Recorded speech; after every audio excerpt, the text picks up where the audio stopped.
Welcome, everyone, to the intellectual life for the 21st century. Now, this course could also be called the hyper digital life of the mind. And what I'm going to be putting together here is something that I've been thinking about now for the better part of a decade, or maybe even longer, and what I've been enacting myself for now more than 5 years. Now, we all spend most of our days online, not the entire time, but we do spend significant amount of time online. And what I've seen now over the years with building up my digital first online philosophy academy is that it can be, on the one hand, extremely enriching, this uh, digital availability, the virtual availability of videos upon videos, essays upon essays, when it comes to philosophy or the humanities more broadly speaking and the arts. But at the same time, it can also be quite distracting to have all too much available at a fingertip.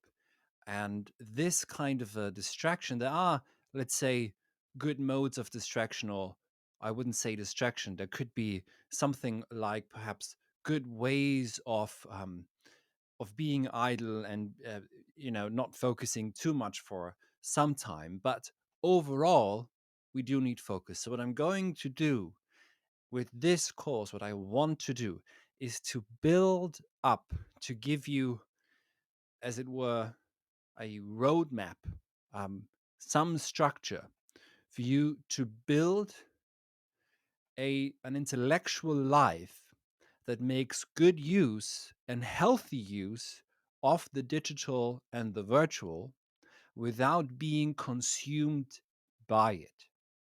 And I think that that is possible. We don't need to reduce life to an online life. And especially the life of the mind, of course, lends itself to a hyper real life where perhaps we take our ideas, our notions as more important.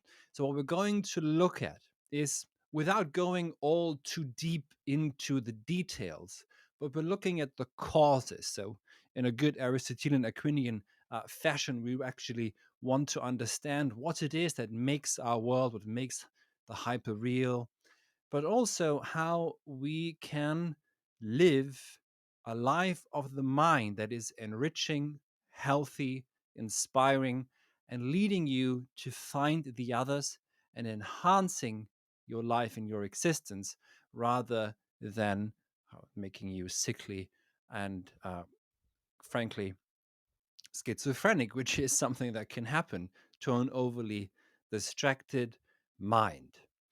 So, in the following, I'm going to go over some of the basics first. And once we've done the basics, which you'll see what they are, I will also discuss what it means to be a free spirit in the Nietzschean sense. While we shouldn't forget our body, what kind of habits you should create, what medium you should choose for yourself, why leisure is at the basis of all of this. Also, economics and money will be a part of this.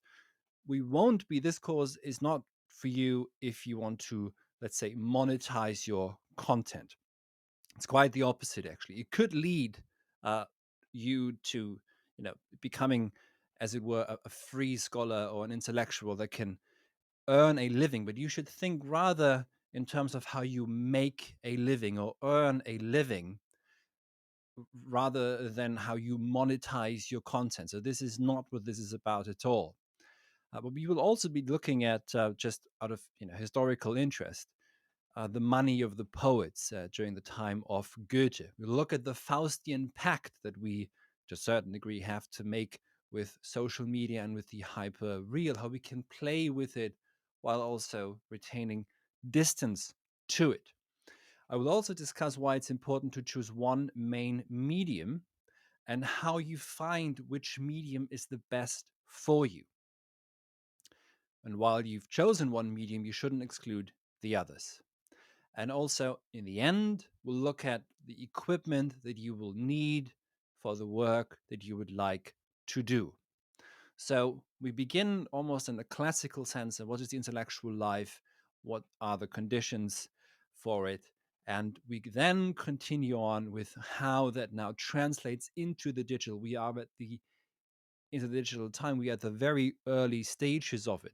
And when I say hyper digital as another possible title for this, um, I would say that by hyper digital, I would say I mean going into the digital, but also overcoming it at the same time, never absolutizing it, never making it the end, but a means to an end. And the end itself must be truth, must be the good, must be the beautiful, and must be reality and actuality. You want to return to those. So I hope that you can gather from this for yourself ideas and hints at how to build this life without overburdening yourself, without distracting yourself. Quite the opposite. Finding focus, finding the others, and finding the project for your life that you want to work on and that you can continue to work on so that you are not, as Nietzsche says, not only epidermally interested, so that it just touches your skin, but that it is of your own becoming what you do. And as Nietzsche said, also, in order to become what one is, one need not know what one is already. So you are invited to join me on this path through the hyper digital virtual realms, and I see you in the next lecture.